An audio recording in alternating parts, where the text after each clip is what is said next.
एक जमाने की बात है। 3 बेयर्स एक जंगल में अपने एक घर में साथ रहते थे।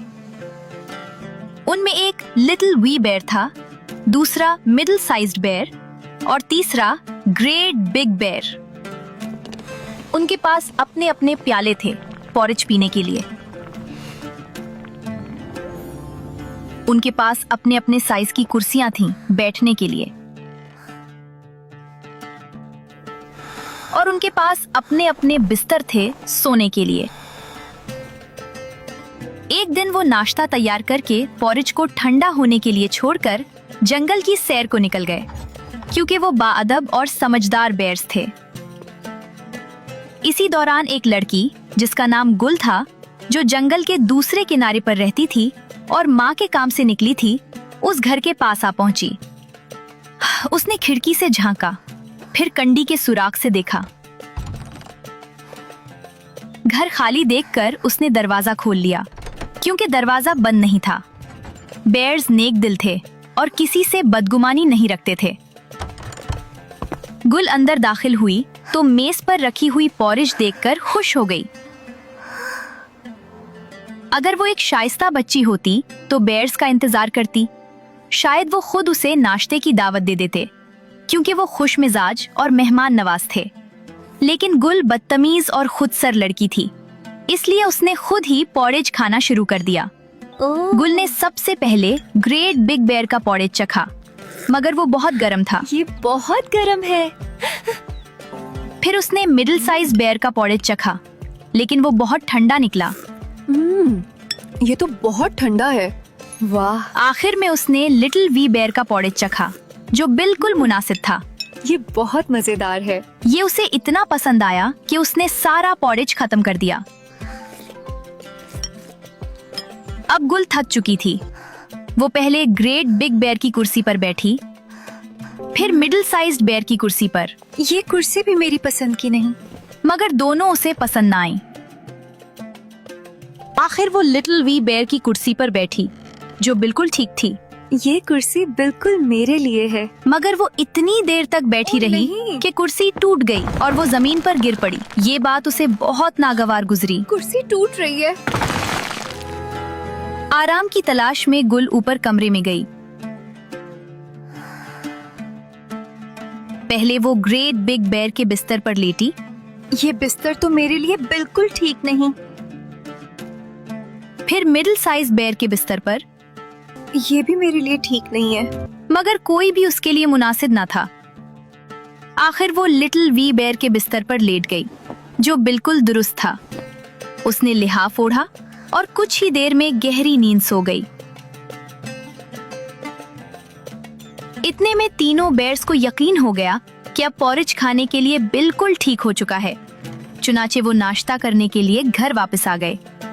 ग्रेट बिग बेयर ने जैसे ही अपना प्याला देखा और उसमें चम्मच खड़ा पाया, तो वो गरजदार आवाज में बोला, किसी ने मेरे पॉरेज को हाथ लगाया है। फिर मिडिल साइज बेयर ने अपने प्याले की तरफ देखा। किसी ने मेरे पॉरेज को भी चखा है। आखिर में लिटिल वी बेयर ने अपना प्याला देखा। उसमें चम्मच 9 तो था, मगर पॉरेज बिल्कुल खत्म हो चुका था। वो रिंधी हुई आवाज में बोला, किसी ने मेरे पॉरेज को हाथ लगाया है और सारा का सारा खा भी गया है। ये देखकर तीनों बेयर समझ गए कि कोई उनके घर में दाखिल हो चुका है और लिटिल वी बेयर का नाश्ता तक खा गया है। चुनाचे वो फौरन घर का जायजा लेने लगे और उन्हें ये भी साफ नजर आ गया कि ग्रेट बिग बेयर की कुर्सी का सख्त तकिया अपनी जगह से हटा हुआ था, जो वहाँ किसी के बैठने की वाज़ेह निशानी थी। जब तीनों बेयर्स ने कुर्सियों की तरफ देखा, तो ग्रेट बिग बेयर गरजदार आवाज में बोला, किसी ने मेरी कुर्सी पर बैठने की जसारत की है। फिर मिडिल साइज्ड बेयर ने अपनी दबी हुई गद्दी को देखकर कहा, किसी ने मेरी कुर्सी पर भी बैठने की हरकत की है। और जब लिटिल वी बेयर ने अपनी कुर्सी देखी, तो घबरा कर बोला, किसी ने मेरी कुर्सी पर बैठकर उसे तोड़ डाला है। अब तीनों बेयर्स को यकीन हो गया कि कोई अजनबी उनके घर में दाखिल हुआ है। इसलिए वो ऊपर सोने के कमरे की तरफ बढ़े। वहां ग्रेट बिग बेयर ने अपना बिस्तर बिगड़ा हुआ देखा तो बोला, किसी ने मेरे वस्त्र पर लेटने की जसारत की है। फिर मिडिल साइज्ड बेयर ने भी अपना बिस्तर बिखरा हुआ देखकर वही बात दोहराई। किसी ने मेरे बिस्तर पर लेटने की हरकत की है। मगर जब लिटिल वी बेयर अपने बिस्तर के पास पहुंचा तो उसका तकिया और गाव तकिया अपनी जगह दुरुस्त हालत में थे।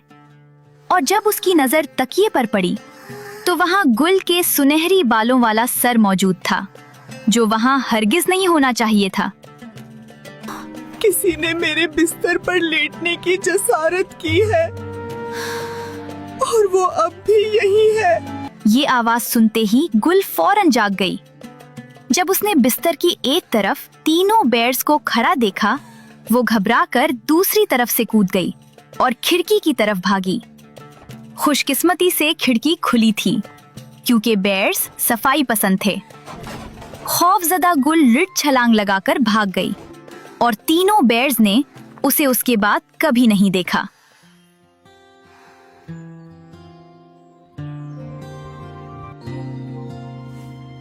कुछ दिन बाद गुल आई घर, दर पर बोली, I am sorry, bears. I broke the chair, eaten your porridge and slept on your bed. चाहो मान लो फिर हंसे चलो भूले गम, दोस्ती में न रखे हमदम, सच कह कर जो आ जाए दिल से मिलता उसको